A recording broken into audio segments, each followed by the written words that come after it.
Olá! Vamos apresentar a vocês o trabalho submetido no 4º Simpósio Nacional de Gerenciamento de Cidades em Araçatuba.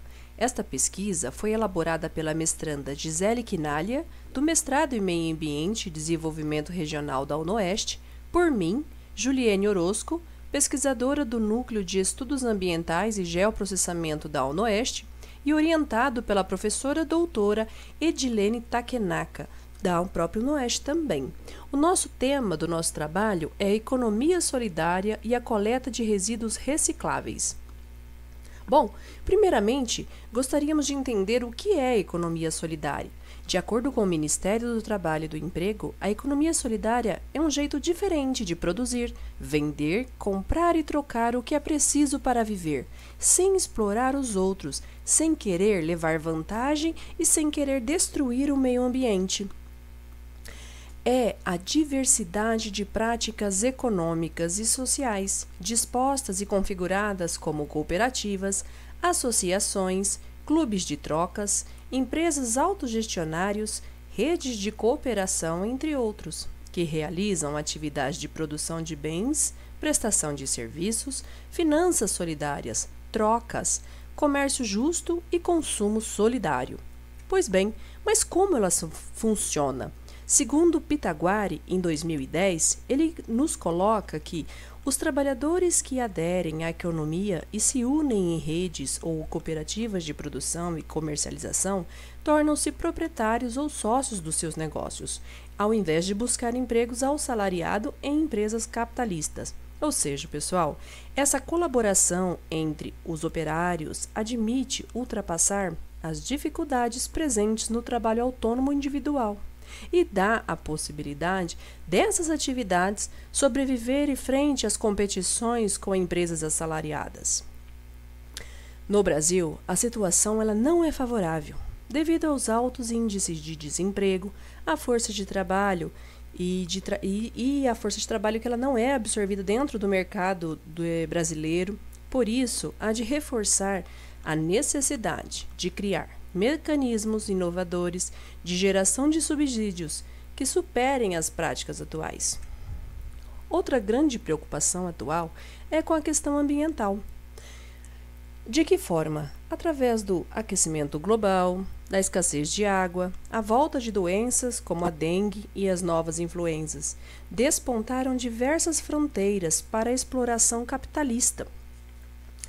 E o país ele começa a apresentar insustentabilidade. Então percebe-se a necessidade, a importância da reciclagem, do consumo de produtos orgânicos, da diminuição de uso de produtos químicos. Ou seja, aprofundando na teoria, nós vamos discutir agora a economia solidária. Bom, segundo Santos e Borinelli, em 2010, ela surge como todo modo de produção e distribuição alternativo ao capitalismo. Ele é criado e recriado periodicamente pelos que se encontram ou temem ficar marginalizados no mercado de trabalho. A economia solidária é como se a gente pensasse que ela é um retorno às linhagens do socialismo. Está sendo praticada pelo menos em 200 países. O Brasil é um exemplo de que a economia solidária é a aplicação do cooperativismo. E aí nós perguntamos, e o que é o cooperativismo? Nós podemos explicar, segundo o Nascimento, de 2004, é a autogestão. É mais um ideal de democracia econômica na gestão coletiva, que se caracteriza como modelo de produção. Para Pitaguari, em 2010, o primeiro desafio é o baixo nível de qualificação profissionais dos trabalhadores solidários e a inadequação das tecnologias tradicionais para a produção em pequena escala. O que o autor quer dizer com esta colocação? É que a grande maioria dos cooperados, eles são formados, pessoal, por catadores, por sucateiros, e eles não têm uma educação formal. E esta acaba sendo a sua única alternativa de ganhar o seu sustento. Logo, esse trabalho com lixo possui uma visão sustentável. O termo sustentabilidade ele é formado pelo tripé social, econômico e ambiental. Ou seja, Para ser um empreendimento sustentável, precisa ser ecologicamente correto, economicamente viável, socialmente justo e culturalmente diverso. Para isso, as cooperativas trabalham com os resíduos sólidos urbanos. Os resíduos sólidos urbanos recicláveis. Bom, resíduos sólidos são todos os materiais que resultam das atividades humanas e que muitas vezes eles podem ser reaproveitados, tanto para reciclagem como para sua reutilização. Os materiais que participam amplamente da produção de embalagens, que é o principal indicador na participação dos materiais nos resíduos sólidos, são o aço, o alumínio, o papel e papelão, o plástico e o vidro. Gostaria que vocês observassem este gráfico e verifiquem aqui o consumo de embalagens. Segundo os dados do Instituto de Pesquisa Econômica Aplicada, que é o IPEA, apresentamos neste gráfico que 30% do alumínio consumido vai para a fabricação de embalagens, sendo que 55% destes, dos 30%, correspondem às latinhas de alumínio. Olha só que interessante. Vocês podem observar neste gráfico também que o consumo do aço ele vem crescendo de uma forma até que significativa. Porém, corresponde apenas a 4% do setor de embalagens. Apesar da pequena participação do setor de embalagens, corresponde a mais da metade recipiente de alumínio. Isso porque ele tem uma maior densidade e maior gama de produtos que ainda utilizam a lata de aço. Porém, isso vem sendo substituído, viu?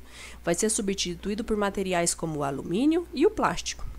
Verificando aí, o papel e o papelão, eles apresentam o maior valor no setor de embalagens, visto que 50% do seu consumo é voltado para isso. O papel e o papelão ele se diferencia dos outros resíduos pelo fato de grande parte dos seus produtos ter um ciclo de vida curto.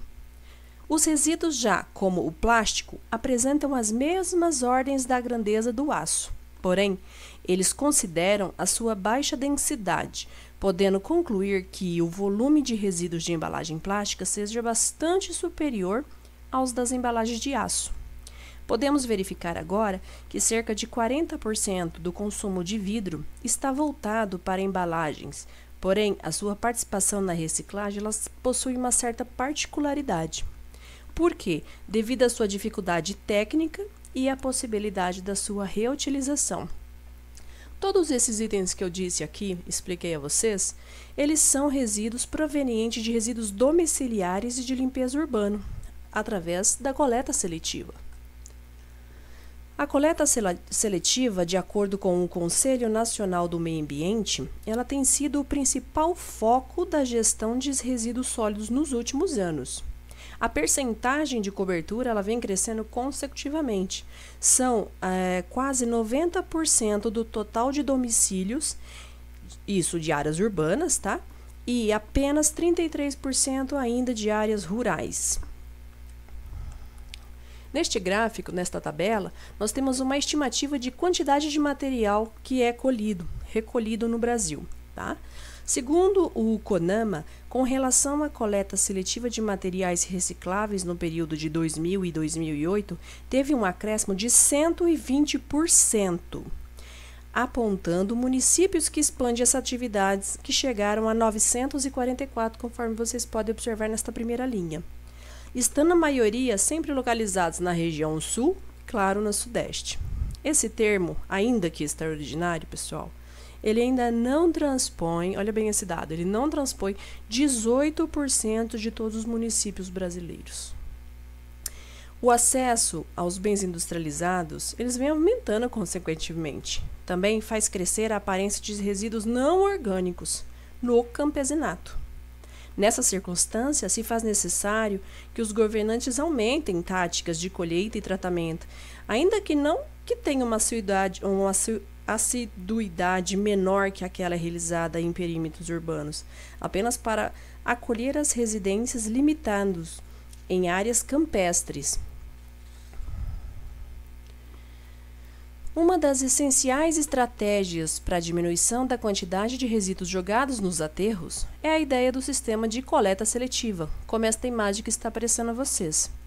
Grande parte da coleta de materiais recicláveis é acometida por coletores de modo informal. Essa prática ela vem sendo adotada em quase todos os países. No Brasil, as lixeiras para dispor os materiais recicláveis adotam esse seguinte padrão. Essa amarelinha aí, ela acomete o metal, a verde destinada para o vidro, o azul para o papel e o vermelho para o plástico. Ok? Existem pessoas que sobrevivem do comércio de sucatas, de papéis, de alumínio e outros materiais recicláveis largados no lixo. Sucateiros e catadores ainda operam na colheita ou na disposição de materiais para reciclagem. Este é a figura que representa a reciclagem. Ela significa um processo de transformação, aplicado a utensílios que podem retornar ao seu estado primário, ou seja, os resíduos acabam se transformando em insumos para novos produtos. Na natureza, tanto a reciclagem como a reutilização podem reduzir o amontoamento de resíduos, colaborando na fabricação de novos materiais. No aspecto econômico, a reciclagem colabora para o costume coerente dos recursos naturais e a reposição de soluções que são passíveis de um reaproveitamento.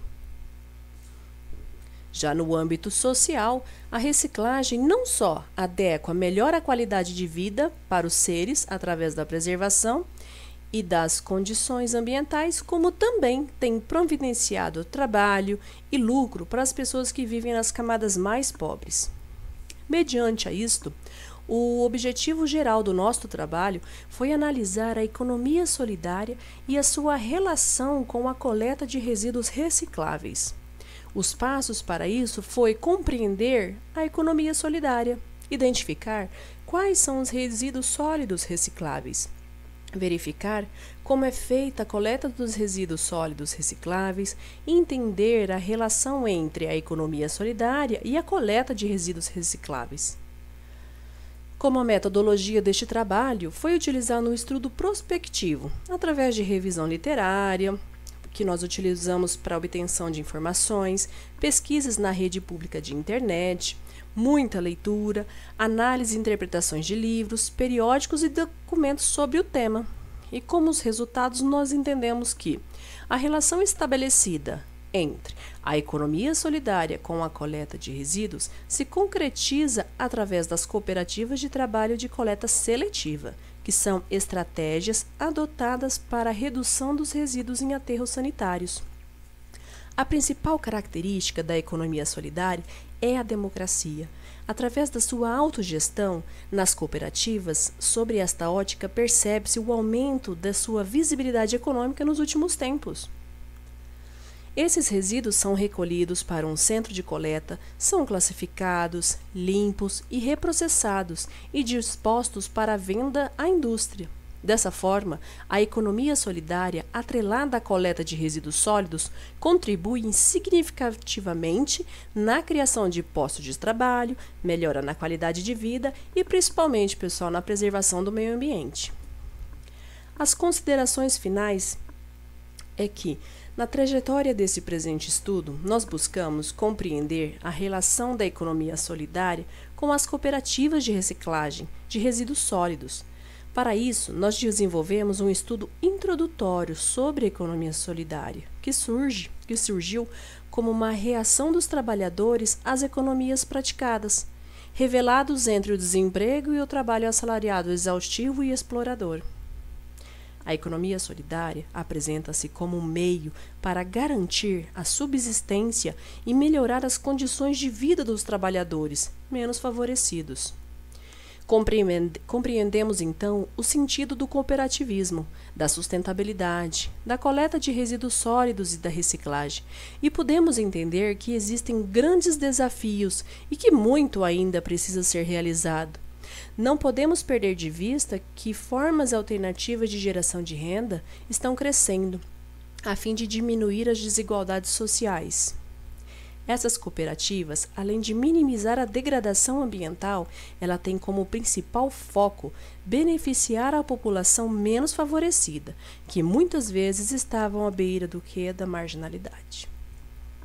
Espera-se com esse estudo que ele possa contribuir no despertar de reflexões sobre temas pertinentes à economia solidária, cooperativismo e à reciclagem de resíduos sólidos urbanos, que foram levantados até aqui, assim como os que também foram esquecidos ou omitidos.